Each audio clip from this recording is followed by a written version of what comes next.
Herkese salam. Davam edək biologiya fənnindən Dövlət İmtahan Mərkəzinin təşkil etmiş olduğu ali məktəblərə qəbul imtahanlarının test sual nümunələrinin izahıyla bugün sizlərə təqdim edəcəyim izah 2020-ci tədris ilinin birinci cəhd imtahanının sualları olacaq.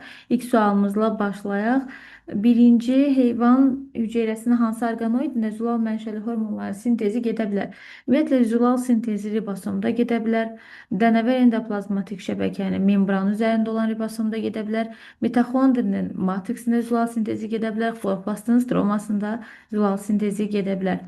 Buradan zülal mənşəli hormon sintezi qeyd edirsə, biz ribosomu götürmüş olacağıq. Sual 2. İstiqanlı heyvanlar üçün ortaq xüsusiyyət sayıla bilər. İstiqanlı heyvanlardır quşlar və məməlilər və ürəklərində iki növ qanın olması həm quş, həm məməlilərdə ürəkdə venoz və arterial qan olur. Bəli, ürəyində iki növ qanın olması həm quşlara, həm də məməlilər üçün ortaq xüsusiyyətdir, yəni istiqanlılar üçün ortaqdır. Diafraqmanın olması yalnız məməlidə, plasenta, yəni ciftin olması yalnız məməlidə, pəncə lüləsinin olması yalnız quşdadır. Ürəklərinin sağ hissəsində venoz, sol hissəsində arterial qanın olması hər ikisinə aid xüsusiyyətdir. Çünki hər ikisinin ürəyi 4 kameralıdır. Ürəyin sağ hissəsində venoz, solunda arterial qan olacaq. Daxili mayalanmanın olması yenə hər ikisinə aid olan xüsusiyyət olacaq. Deməli, 1, 5, 6 cavabımızı müəyyən edirik C variantı olaraq. İnsanın ifrazat sistemi orqanlarından sidiyin axma istiqamətinin düzgün ardıcıllığını müəyyən edin. Sidik böbrəklərdən sidik axarlarına ötürülür. Axarlardan sidik hissəsini ötürüləcək. Demək, sidik axarı 2. Axarlardan sidik hissəsini ötürüləcək. Sidik hissəsindən isə sidik çıxarıcı kanal ötürülmüş olacaq. Deməli, öncə böbrəklər, daha sonra sidik axarı, daha sonra sidik hissəsi və ən sonunda isə sidik kanalı olacaq. Cavabımız olur 3, 2, 1, 4 C variantı olaraq müəyyən edirik. Sual 4. Verilmiş cədvəldə çılpaq toxumlar hansı rəqəmlə göstərilir? 1-ə baxırıq. Həm bir hüceyrəli, həm çox hüceyrəli nümayəndəsi var. Həm suda, həm quruda yaşayır və cins çoxalma üçün su vacibdir. Bu yosun olacaq çünki bir hüceyrəli bitki qrupu yosunlardır. O zaman birinci yosundur. Götürməliyik. İkinciyə baxaq. Bir hüceyrəli nümayəndəsi yoxdur, yalnız çox hüceyrəli nümayəndəsi var. Suda yaşayan nümayəndəsi yoxdur, yalnız quruda yaşayır. Cins çoxalması su mühitindən asılı gedirsə, bu bizdə olacaq. Deməli, mamır ola bilər, bir də qıcılar ola bilər. Çünki mayalama sudan asılıdır, amma quruda yaşayırlar. Bir də yalnız çox hüceyrəli nümayəndəsi var. Üçüncü, yenə yalnız çox hüceyrəli nümayəndəsi var. Suda yaşamır, yalnız quruda yaşayır. Cins çoxalması sudan asılı deyil. Bu ola bilər çılpaq toxum. Çünki çılpaq toxumun suda yaşayan nümayəndəsi yoxdur. Dördüncüyə baxaq. Bəli, çox hüceyrəli nümayəndəsi var. Suda və quruda yaşayan nümayəndələr var. Mayalanma sudan asılı deyil. Mayalanma sudan asılı deyilsə, bu çılpaq toxumlar və örtülü toxumlardır. Burada indi hansı çılpaq toxumlu, hansı örtülü toxumudur müəyyən etməyimiz üçün bizim yaşadığımız mühitə nəzər salmamız lazımdır. Örtülü toxumlu bitkilər həm su, həm quru mühitində yaşadığı halda çılpaq toxumlar yalnız quru mühitində yaşayır. Ona görə çılpaq toxumudur. Burada 3 ilə işarə olunur. Sual 5. İnsan skeletinin dirsək və mil sümükləri cəmi neçə ədəddir? Bizim sait nahiyələrimizdə hər birində 1 mil, 1 dirsək sümüyü olmaqla ümumidə 2 mil, 2 dirsək sümüyümüz vardır. Cəmi olacaq 4 ədəd. Sual 6. Neyronların sayı. Biz bilirik ki, neyron somatik hüceyrədir. Xromosom yığımı 44 üzərinə gəlsin. XX və ya XY-dir. Deməli, 2 ədəd cinsi xromosom, 44 ədəd isə autosom xromosoma sahibdir. Əgər bizim 100 neyronumuz varsa, cinsiyyət xromosomlarımızın sayı olacaq 200. Çünki birində 2 ədəd cins xromosom varsa, 100-də 200 ədəd olacaq. Əgər bizim deməli 100 neyronumuz varsa, autosom xromosomun sayı isə birində 44, 100-də isə olacaq 4400 ədəd.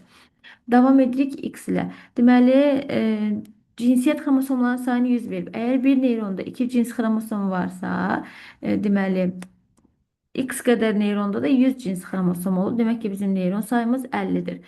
Deməli, neyronumuz 50-dir, cinsiyyət xromosomu birində 2 ədəd olduğu üçün 50-sində 100 ədəddir. Məsələn, 50 neyronda autosom xromosom sayı nə qədər olacaq? Birində 44 ədəddirsə, 50-sində də bu rəqəm olacaq 2200. Biz B-nin deməli, Y-ə nisbətini axtarırıq. Bu da 4400-ün 2200-ə nisbəti cavab 2 olacaq. Davam edirik. Sual 7 ilə xolesterin lipidlərin geniş yayılan nümayəndələrindəndir, yəni zülal deyildir. Ateroskleroz xəstəliyinin yaranmasına şərait yaradır. Bəli, əgər sutkalıq norma aşılarsa, bilirik ki, xolesterin sutkalıq olaraq 1 qram bədənimizdə istehsal olunur. 0,3-0,5 qramı da normada xaricdən alırıq. Bu norma aşılmış olarsa, təbii ki, ateroskleroza səbəb ola bilər. Ateroskleroz zamanı damarların divarında yağa bənzər maddə yığılır. Özü də xolesterin elə yağa bənzər maddədir. Ürəyin tıxac damarlarını zədələmir deyir, xeyr zədələyir. Damarların divarına yığılır. Bəli, doğrudur. Polisaxarid deyil. Dedik ki, lipidlərin geniş yayılan nümayəndələrindən biridir. 2, 3, 5 olaraq cavabımızı müəyyən etmiş oluruq. Sual 8 ilə davam edirik. Mətndə buraxılmış sözlərin düzgün ardıcıllığını müəyyən edin. İnsan ürəyi orta döş xəttindən sol tərəfə meyilli şəkildə yerləşir. Qulaqcıqlarla mədəciklərin arasında taylı qapaqlar yerləşir. Mədəciklərlə ürəkdən çıxan damarlar arasında aypara qapaqlar yerləşir. Daha sonra qulaqcıqların yığılması 0,1 saniyə çəkir. Mədəciklərin yığılması isə 0,3 saniyədir. Burada qeyd etməyəcəyik. Qanda yağ cisimciklərin tutulub məhv edilməsi fagositoz prosesidir. Burada 3 rəqəmi ilə qeyd edilib. Ardıcılığı müəyyən etmiş olsaq 8, 1, 2, 5, 3 olaraq cavabımızı müəyyən etmiş olaraq 8, 1, 2, 5, 3 cavabımız olur Y variantı. Sual 9. İnsanda şərti refleks şərtsiz qıcıqlandırıcı ilə möhkəmləndirilməzsə nə baş verir? Bilirik ki, Pavlov it üzərində təcrübə aparmışdır. Pavlovun məqsədi nə idi? Ümumiyyətlə, bu təcrübənin mexanizmi nədən ibarət idi? Pavlov işığı yandırarkən it dağı suyu ifrazına nail olmaq istəyirdi. Yəni, şərti olaraq ağı suyu ifrazına nail olmaq istəyirdi. İt qidanı dadına baxarkən zaten onda ağı suyu ifrazı baş verir. Bu şərtsiz ağı suyu ifrazıdır. Lakin Pavlov təcrübəni həyata keçirərkən nə edir? Öncə işığı yandırır. İşığı yandırdıqdan 30 saniyə sonra itə qida verir. İşığı yandırdıqdan 30 saniyə sonra itə qida verir. Və itdə bunu belə deyək, müvəqqəti əlaqə yaranmasına səbəb olacaq. Bu proses davamlı şəkildə işığı yandırır, qidanı verir, işığı yandırır, qidanı verir və itdə deməli görmə mərkəzi ilə qida mərkəzi arasında müvəqqəti əlaqə yaradır. Bu müvəqqəti əlaqənin hesabına növbəti mərhələdə işığı yandırır, lakin qidanı vermir. Bu zaman yenə it dağı suyu ifrazı olunur. Bu o deməkdir ki, artıq şərti olaraq qidanın dadına baxmadığı halda şərti olaraq lampanın yanması ilə ağı suyu ifrazına nail olur. Bu olur şərti ağı suyu ifrazı refleksi. Amma davamlı şəkildə bu lampanı yandırdı, amma qida vermədi, yandırdı, qida vermədi. Mərhələli şəkildə əgər şərti refleks şərtsiz qıcıqlandırıcı ilə möhkəmləndirilməzsə, mərhələ ilə, yəni zamanla sönəcəkdir. Yəni şərti refleksin tormozlanması baş verəcəkdir. Sual 10. Sxemin tamamlanması üçün lazım olan orqanizmləri seçin. Müvafiq olaraq yuxarıdan aşağıya ardıcılığı müəyyən edin. Bakteriyalar verib bilirik ki, avtotrof həm heterotrof yolla qidalanırlar. Autotrof qidalanır həm fototrof, həm də hemotrof formaları bakteriyalarda var. Fototrof bakteriya burada 2 rəqəm ilə göstərilən siyonobakteriyadır. Hemotrof burada siyonobakteriyadan əlavə qırmızı bakteriya, yaşıl bakteriya bunları da qeyd edə bilərdi. Bunlar fotosintetik bakteriyalardır. Hemosintetik bakteriyalara hidrogen, kükürt, azot və dəmir bakteriyalara aiddir. Buradan kükürt bakteriyalarını qeyd edərik. Daha sonra heterotrof parazit bakteriyalara biz buradan Sibir yarasının törəcisini götürəcəyik. Diqqət edirik. Bəli, quduzluğun törəcisi parazit ola bilər, lakin virus törədir. Bakteriya törətmir, quduzluğu burada götürməyəcəyik. Sibir xorasının törəciləri çöp şəkilli bakteriyalar tərəfindən Sibir yarası törədilir və saprofit bakteriyalara da qıcqırma bakteriyalarını misal göstərə bilərik. Cavabımız olur 2, 1, 4, 3. Cavabımız olur Y variantı. Sual 11. Əgər ata 0-0 qan qrupuna, ana isə AB qan qrupuna malikdirsə, doğulacaq olan uşaqlar olacaq A0 və ya B0. Yəni ya ikinci qan qrupu, ya da üçüncü qan qruplu uşaqlar doğulacaqdır. Və ana bətnində inkişaf edən qızın göbəlciyəsinə axan hansı qan qrupuna aid olar. Göbəciyəsində yalnız dölə məxsus hüceyrələr olur və dölün qanı axır. Ananın qanını göbəciyəsində görmürük. Təbii ki, burada göbəciyəsində dölün qanı olacaqdır. Ya 2, ya 3-cü qan qrupuna malik bir qan qrupu görmüş olaraq. Sual 12. X işarəsini yerinəmədən bitkilərin hansı mənşə mərkəzi yazılmalıdır? Deməli, qarğıdalı, kakao, tütün, balqabağın mənşə mərkəzi olacaqdır. Mərkəzi Amerika. Nöqtələrin yerinə yazılmalıdır. Burada sistematik vahidləri görürük və sonda tip var və bilirik ki, tip heyvanlara məxsus olan sistematik taksondur. Ardıcılığa baxmış olsaq, növ, cins, fəsilə, dəstə, sinif, tip, aləm demişik. Fəsilədən sonra gələcək olan sistematik vahid dəstə olacaq. Sual 14. Noxud bitkisində ola bilməz. Noxud deməli örtülü toxumlar şöbəsi, ikiləpəllər sinfinin nümayəndəsidir. Paxlalar fəsiləsinə aiddir. Öz-özünə tozlanır. Hətta açılmamış gönçədə öz-özünə tozlanma prosesi gedir. Təbii ki, örtülü toxumlara aiddir. Toxuma rast gəlinəcəkdir. Noxud da digər bitkilərdə olduğu kimi borucuqlarla həm üzvü maddənin, floema borularıyla üzvü maddənin, ksilema borularıyla su və mineral maddənin hərəkəti müşahidə olunur. Təbii ki, borucuqlara rast gəlinəcək. Mürəkkəb yarpaq deməli cüt lələkvari mürəkkəb yarpaq vardır. Noxud, lərgə, sarı akasiyada cüt lələkvari mürəkkəb yarpaqdır. Lələkvari yarpaq yəni mürəkkəbdir. Doğrudur, amma sadə yarpağa biz burada rast gəlmərik. Sual 15. Bütün bədən səthi vasitəsilə suda həll olmuş oksigenlə tənəffüs edən orqanizmləri göstərin. Dizenteriya növü parazit həyat tərzidir. Ona görə anaerob tənəffüs edəcək. Yəni suda həll olmuş oksigenlə tənəffüs etmir.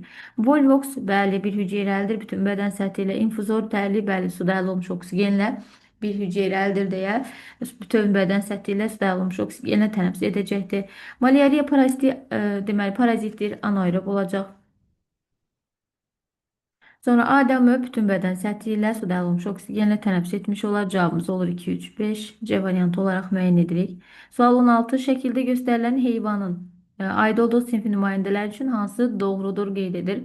Şəkildə bizə göstərilir skat.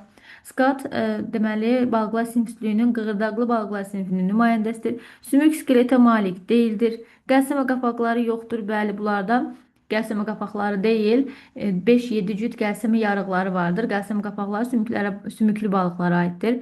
Əksər növlər diri bala doğru, bəli bu doğru fikirdir. Deməli, sümüklü balıqlar əsasən kürü tökür, amma qığırdaqlı balıqların əksər nümayəndələri diri balığı doğurlar. Üzmə qovğuna maliklər bu sümüklü balıqlara aid xüsusiyyətdir.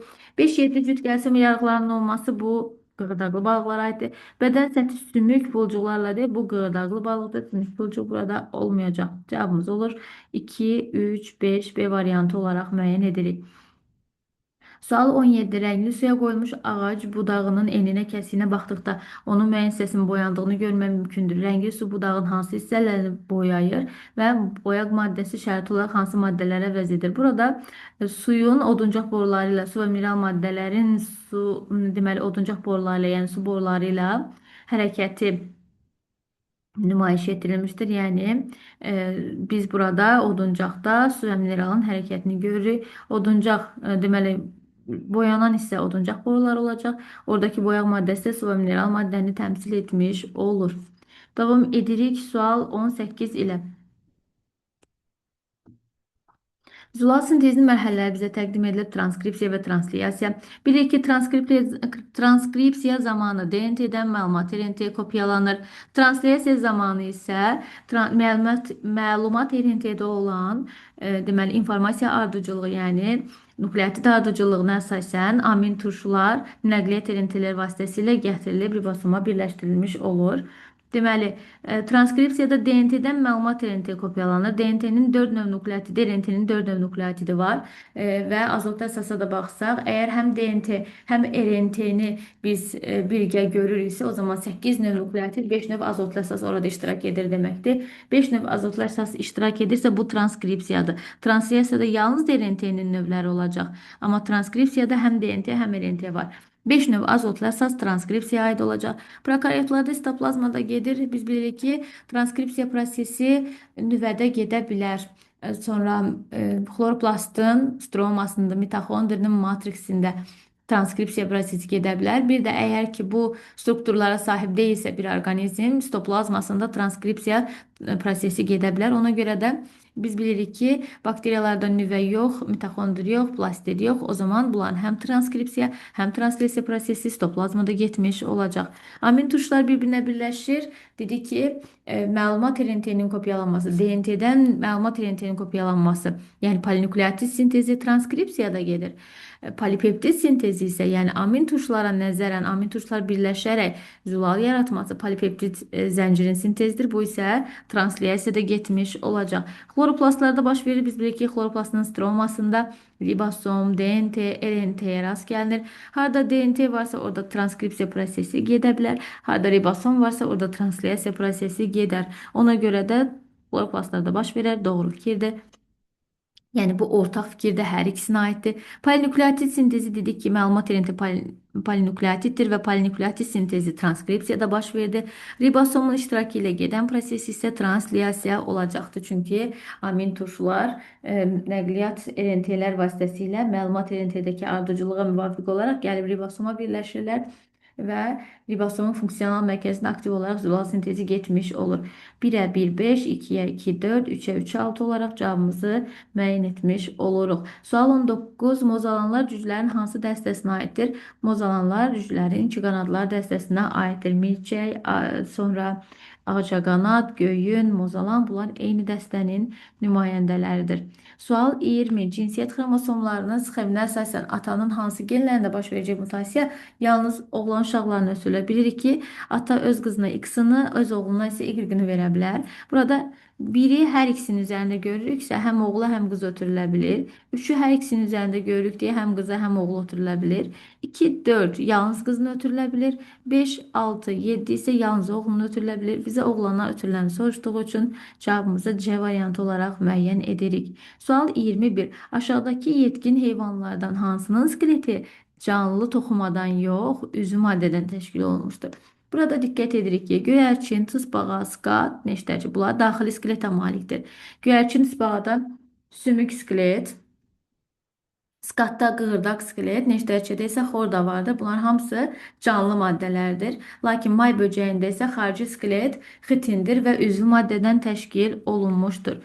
Deməli, cavabımız 21-də olacaq. D variantı. Xitin burada olacaq. Üzvü maddə polisaxariddir və üzvü maddədir. Sual 22. Qadın cinsiyyət sistemi orqanlarından hansıları cüt deyil? Yumurtalıqlar bir cüt, uşaqlıq borusu bir cütdür. Uşaqlıq və uşaqlıq yolu isə tək olacaqdır. Cüt deyil deyirsə, biz 2, 4-ü müəyyən etmiş olarıq. Sual 23. Eyler-Venn diaqramına əsasən X üçün düzgün olan ifadələri müəyyən edin. Xlorella və xlamidamanada yosunu verilmişdir və bunlardan bizə ortaq olanları seçməyimizi istəyir. Qırmızı gözcüyə malikdir. Kimin ki, deməli, qamçısı var, fotosintez edə bilir. Təbii ki, o qırmızı gözcüyə malik olmalıdır ki, işıqlı yerləri qaranlıq yerlərdən seçə bilsin. Fotosintez edir. Qırmızı gözcüyə, qamçıya malikdirsə, işıqlı yerləri qaranlıq yerlərdən seçməkdən ötürü qırmızı gözcüyə malik olmalıdır. Deməli, hər ikisi bir hüceyrəlidir. Qırmızı gözcüyə malik olan yalnız xlamidamanadadır.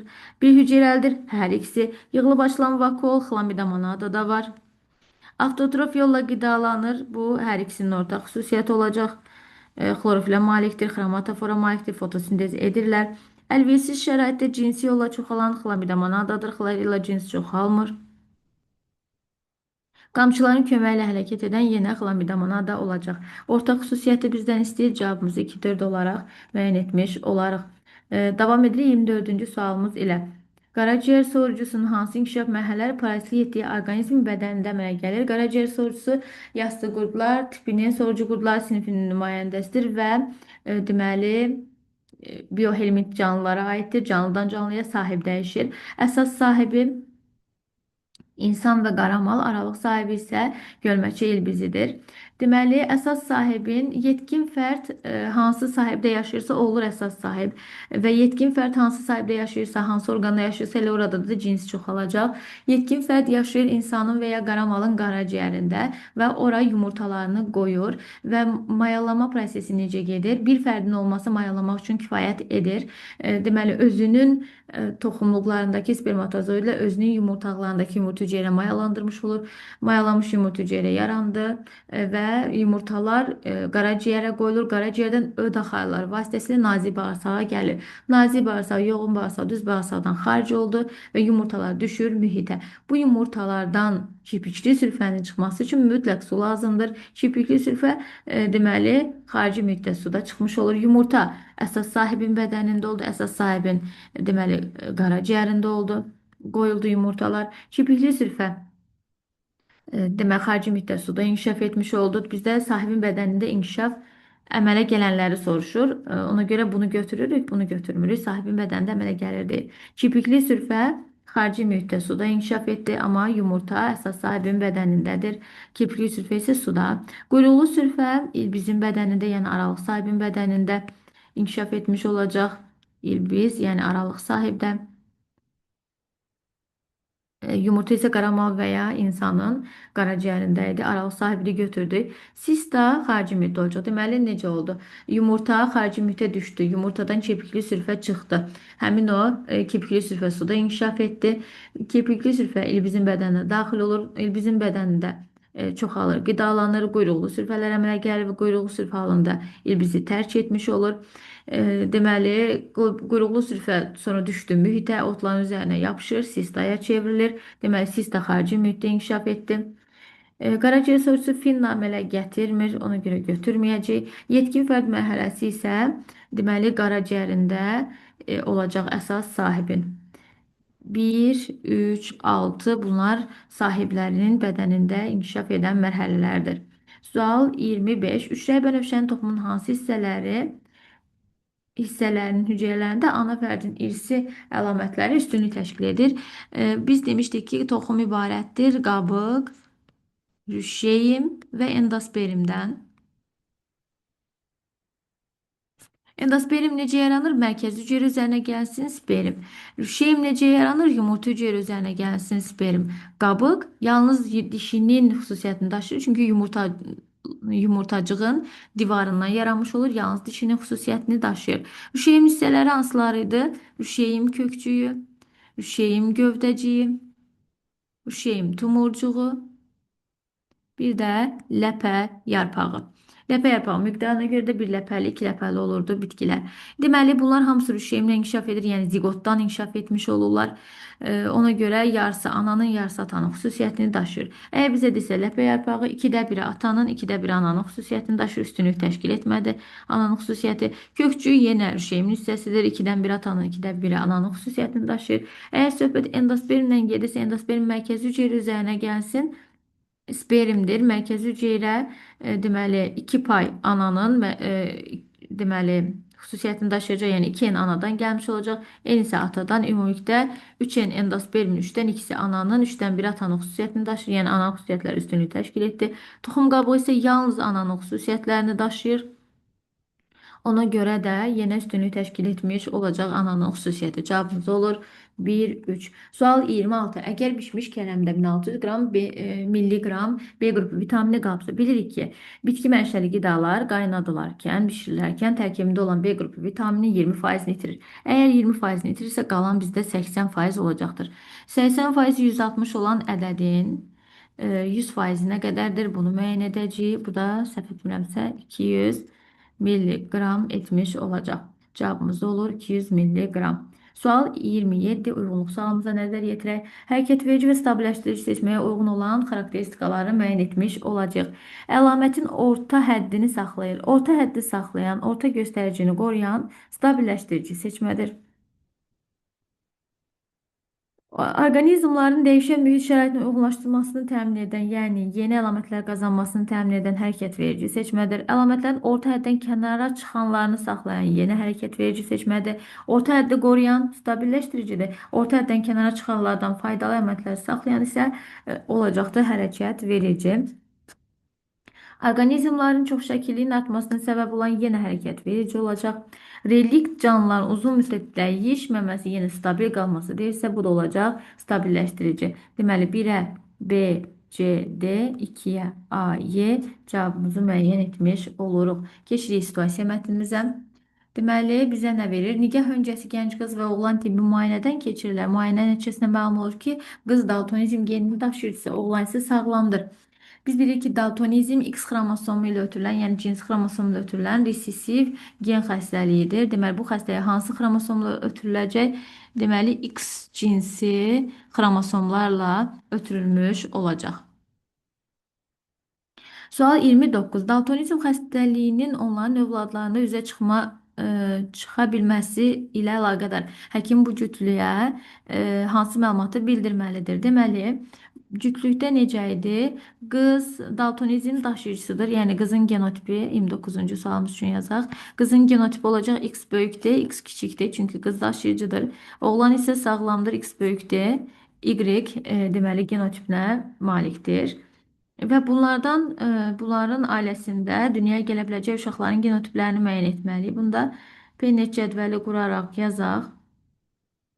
Deməli, burada ümumiyyətlə həkim xəstələrin diqqətinə çatdırmalıdır, yəni şəxslərin diqqətinə çatdırmalıdır ki, qadında xəstəlik geni daşındığı üçün gələcəkdə onların oğlan övladlarında bu xəstəlik əlamətinin üzə çıxma ehtimalı vardır. Bunu Pennet cədvəli ilə də təsdiqləmiş olsaq, Pennet cədvəlini qurduqda həm qadından, həm də kişidən gələn qametləri yazırıq. Kişidən X böyükdür, Y qadından isə X böyükdür. X kiçik D qametləri gəlmiş olacaq. X böyük D, X böyük D, X böyük D, Y, X böyük D, X kiçik D, X kiçik D, Y olaraq müəyyən etmiş oluruq. Deməli, burada bu xəstə oğlanın doğulma ehtimalı, deməli, belə deyək də, bu pasiyentlərin müayinə üçün gələn şəxslərin diqqətinə çatdırılmalıdır ki, gələcəkdə onların deməli, həm sağlam, tam sağlam övladlar dünyaya gələ bilər, həm daşıyıcı qız övladı dünyaya gələ bilər, həm də xəstə oğlan uşağı dünyaya gələ bilər. Bunu nəzərinə çatdıracaq 29-cu sualda. Bu gənclərin nigahından doğulacaq övladların fenotipcə sağlam, daltonik, sağlam olanların daltonik olanlara ən çox ehtimal olan nisbəti. Deməli, sağlamdır. Sağlamdır, həm fenotip, həm genotipcə sağlamdır. Bu isə daşıyıcıdır, amma fenotipcə sağlam görsənir. Bu isə xəstə olacaqdır. Deməli, bizdə fenotipcə sağlam dediyi üçün bunu da sağlam götürəcəyik. 3% sağlam, 1% xəstə, 3-ün 1-ə nisbət olaraq cavabımızı müəyyən etmiş oluruq.